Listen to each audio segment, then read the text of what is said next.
मैंने तेजा सवाल। आज मैं क्लास 8 के में परिमेय संख्याओं पर संक्रियाएं पार्ट 3 मैथ्स में आपको बताऊंगी। ठीक है, इससे पहले एक्सरसाइज में मैंने 1A में 1 और 3rd वाले क्वेश्चन, उसके कई सारे पार्ट थे, उसमें से 1-2 पार्ट आपको बताए हैं और आपके आगे के होमवर्क के लिए है। अब देखिए 4th वाले क्वेश्चन में 4 ही क्वेश्चन आपके एक्सरसाइज पर है। तो जो चौथा क्वेश्चन है उसमें इसका एक हिस्सा, फर्स्ट पार्ट ये है 2 प्लस माइनस 11/9। अब इस क्वेश्चन को बच्चों ध्यान से देखो। जब यहाँ पर कुछ नहीं होता तो हम लोग क्या मानते हैं, उसको 1 मानते हैं। ठीक है, अब यहाँ पर देखो, पहले इसको सॉल्व करेंगे। 2/1 प्लस का माइनस से गुणा करेंगे तो -9/11। एलसीएम लिया तो क्या आया 9। 1 का 9 से डिवाइड किया तो 9 आया। 9 में 2 का इंटू किया तो क्या आया 18। और बीच में कौन सा साइन है, माइनस। 9 से 9 को डिवाइड किया तो क्या आया 1। 1 में 11 का इंटू किया तो 11। ठीक है बच्चों, अब देखो इसके पास प्लस है, इसके पास माइनस है, अलग अलग साइन है तो हम लोग सब्ट्रैक्ट कर देंगे। तो 18 में से 11 गया, कितना बचा 7/9। 18 बड़ा है तो इसके पास क्या साइन है, प्लस, तो इसके लिए प्लस हो जाएगा। ठीक है, अब बारी आती है बच्चों, देखो एक्सरसाइज जब हम लोग 1B स्टार्ट करते हैं उसके लिए आपको बहुत सारी चीजों की जानकारी होनी चाहिए। जैसे सबसे पहला नियम होता है समवरक नियम। समवरक नियम हम लोग प्लस साइन को यूज करते हैं, यानी योग का समवरक। पहले समवरक नियम समझ लेते हैं, उसके बाद हम लोग योग पर उसको इस्तेमाल करेंगे। तो समवरक का मतलब होता है, इसको इंग्लिश में कहते हैं क्लोजर प्रॉपर्टी, या कुछ भी आप प्रॉपर्टी या नियम को आप रूल कह सकते हैं, क्लोजर रूल या क्लोजर प्रॉपर्टी। सबसे पहले मीन्स क्लोजर का मतलब, यानी समवरक का मतलब क्या होता है। क्योंकि आप उसकी मीनिंग जाने रहेंगे तो जब हम प्लस पर ऑपरेट करें, चाहे माइनस पर ऑपरेट करें, चाहे इंटू पर ऑपरेट करें, चाहे डिवीजन पर ऑपरेट करें, तो समवरक यानी क्लोजर प्रॉपर्टी यानी क्लोज। देखो कौन से शब्द से मिल रहा है, क्लोज। ठीक, क्लोज का मतलब है कि अगर कोई भी दो संख्याएं हैं, जैसे 1 और 2, मान लिया एक नंबर धन पूर्णांक है, उन पर हम कोई भी ऑपरेशन लगा दें, चाहे प्लस लगा दें, तो जो आंसर आया वो भी एक धन पूर्णांक होना चाहिए। तो इसका मतलब अगर हम योग पर समवरक नियम लगाएंगे, समवरक नियम क्या हो जाएगा कि अगर P और Q एक परिमेय संख्या, चूंकि हम यहाँ पे परिमेय संख्या के बारे में बात कर रहे हैं तो हम लोग क्लोजर प्रॉपर्टी परिमेय संख्या के बारे में, तो P/Q एक क्या है, परिमेय संख्या, और दूसरी R/S क्या है, दोनों परिमेय संख्या है। ठीक है, इसमें यदि लिख दीजिए और अच्छा लगेगा, परिमेय संख्याएं हैं। अब इन दोनों को जोड़ दें हम, P/Q प्लस R/S, ये भी दोनों क्या है, जोड़ने पर भी एक क्या मिल जाएगी, परिमेय संख्या मिल जाएगी। दोनों को जोड़ देंगे तो परिमेय संख्या हो जाएगी। तो यानी योग पर समवरक नियम क्या होता है, फॉलो करता है। यानी योग पर समवरक नियम की दो परिमेय संख्याओं का योगफल एक परिमेय संख्या होती है, तो योग जो है वो समवरक नियम का पालन करता है। समझ आ गई? बुक में आपका सब कुछ दिया हुआ है, इसमें से भी नोट समझ लीजिए, और बुक में नोट दिए हैं उसको भी आप लोग लिख लीजिएगा। दूसरा आपका आता है, समवरक के बाद आता है आपका क्रम विनिमय नियम। अब देखो दूसरा प्रगुण क्या है, योग पर क्रम विनिमय नियम। विनिमय नियम, ठीक है, इसको इंग्लिश में हम लोग कहते हैं कम्यूटेटिव लॉ। चूंकि हम लोग योग पर लगा रहे हैं तो एडिशन पर हो जाएगा। ठीक है, कम्यूटेटिव का क्या मतलब होता है, क्रम विनिमय, हिंदी में देखो इसमें ज्यादा आसान क्रम विनिमय से समझ में आएगा। क्रम मतलब एक सीक्वेंस, विनिमय का मतलब है कि आपस में जगह को बदल देना। तो जैसे अगर P बाई Q एक नंबर है, उस पर हमने योग की क्रिया R बाई S लगाई है, वो किसके बराबर होगी? R by S plus P by Q के बराबर। यानी इसके क्रम को अगर हम लोग बदल दें तब भी आंसर आपस में बराबर आता है। तो इसको हम लोग कहते हैं कि योग पर क्रम विनिमय नियम फॉलो करता है। तीसरा क्या प्रॉपर्टी है आपकी? सहचर्य नियम। योग पर सहचर्य नियम। सहचर्य का मतलब, इसका हिंदी देखो, सहचर्य यानी साथ में जो चले। इसको हम लोग इंग्लिश में कहते हैं associative law. Associative law. Associative मतलब इंग्लिश में यही होता है कि आप लोग कोई भी एक कोलैबोरेशन बनाकर चले, ठीक है। जैसे एक जो है आप P बाई Q लिए, उसको R बाई S के साथ पहले जोड़ दिया, फिर U बाई V ले ली, ठीक, तो भी आंसर वही आएगा। चाहे P बाई Q को अलग छोड़ दिया और R बाई S और U बाई V को जोड़ लिया, तो भी आंसर क्या होगा? सहचर्य, यानी साथी बनाना है आपको। पहले आप चाहे दो को साथी बना लीजिए, इसको छोड़ दीजिए, चाहे इन दोनों को साथी बना लीजिए, इसको छोड़ दीजिए, तब भी दोनों के आंसर सेम आएंगे। इसलिए योग पर सहचर्य नियम फॉलो करता है। अब चौथी प्रॉपर्टी देखो क्या है? तत्समक अव्यय।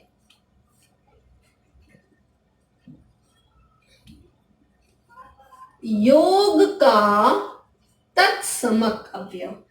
तत्समक अवयव को इंग्लिश में हम लोग ज्यादा इजी से इसको समझ सकते हैं, आइडेंटिटी एलिमेंट, ठीक है।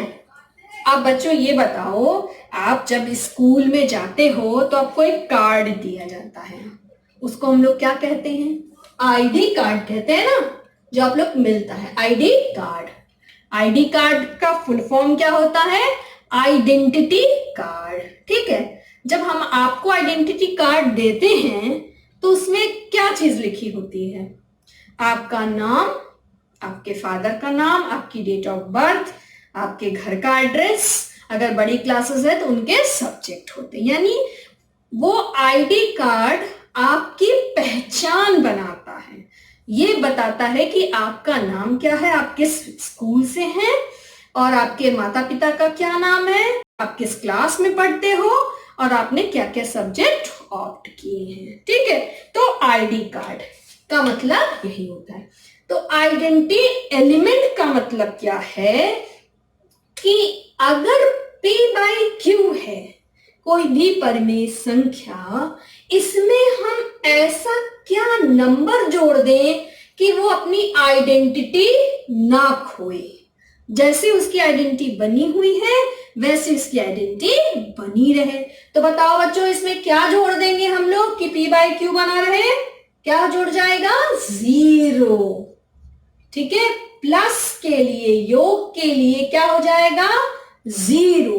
तो क्या हो जाएगा आंसर कि 0 जो है वो क्या है? योग का तत्समक अव्यय है, ठीक है। तो इन 4 प्रॉपर्टीज को लेकर आपकी नेक्स्ट एक्सरसाइज 1B काम करेगी, जिसमें आपका पहला क्वेश्चन ट्रू और फॉल्स है, तो उसको आप लगाइएगा, ठीक है। और जब स्कूल खुलेगा तो इसको एक्सप्लेन भी कर दूंगी। तो सबसे पहला आपने क्या पढ़ा? संवरक नियम। संवरक को इंग्लिश में हम लोग क्या कहते हैं? Closure property. यानी दो हमने परिमेय संख्या ली है और दोनों का सम भी एक परिमेय संख्या हो तो वो क्या कहलाता है? संवरक नियम। फिर क्रम विनिमय नियम, यानी क्रम को आगे पीछे कर दिया, चाहे पहले में दूसरे को जोड़ो चाहे दूसरे में पहले को जोड़ो तब भी आंसर सेम आता है। योग पर सहचर्य का नियम यानी साथ चलने का नियम, एसोसिएशन बना के, यानी पहले को दो को जोड़ा बना लो, तीसरे को छोड़ दो, चाहे पहले को छोड़ दो दूसरे को बना लो साथ में, तो ये क्या कहलाएगा? सहचर्य नियम कहलाएगा। अब देखो योग का तत्समक अव्यय क्या हो जाएगा, यानी आइडेंटिटी एलिमेंट। कौन सा ऐसा नंबर होता है जिसको हम किसी संख्या में जोड़ देते हैं तो वो अपनी आइडेंटिटी नहीं खोता है? तो 0 ऐसा नंबर है जिसको हम किसी भी नंबर में जोड़ दें तो वो अपनी आइडेंटिटी नहीं खोता है। तो 0 को हम लोग क्या कहेंगे? योग का तत्समक अव्यय कहेंगे। ठीक है, अब हम लोग एक्सरसाइज पे आते हैं। अब देखिए एक्सरसाइज बेटा बच्चों, एक्सरसाइज 1B आपके पास क्वेश्चन नंबर 2 है। -3/4 और -3/4 और 3 को जोड़कर बताइए कि योगफल परिमेय संख्या है या नहीं।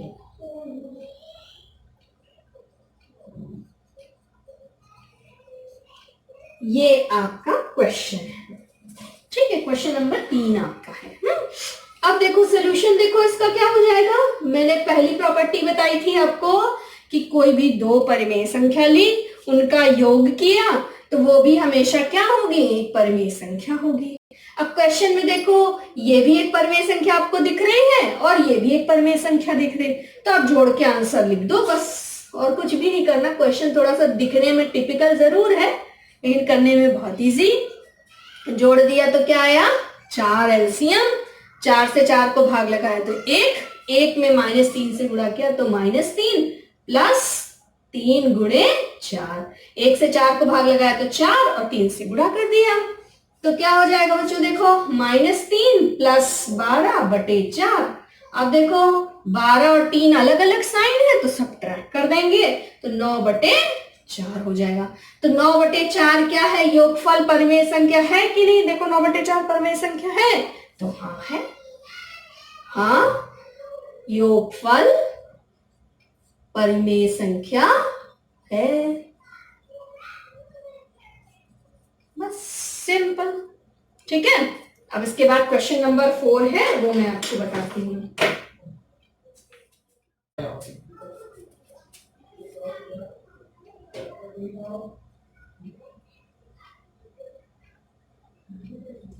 क्वेश्चन नंबर 4 बच्चों देखो, यदि a और b दो परिमेय संख्या है, ठीक है, अब देखो, और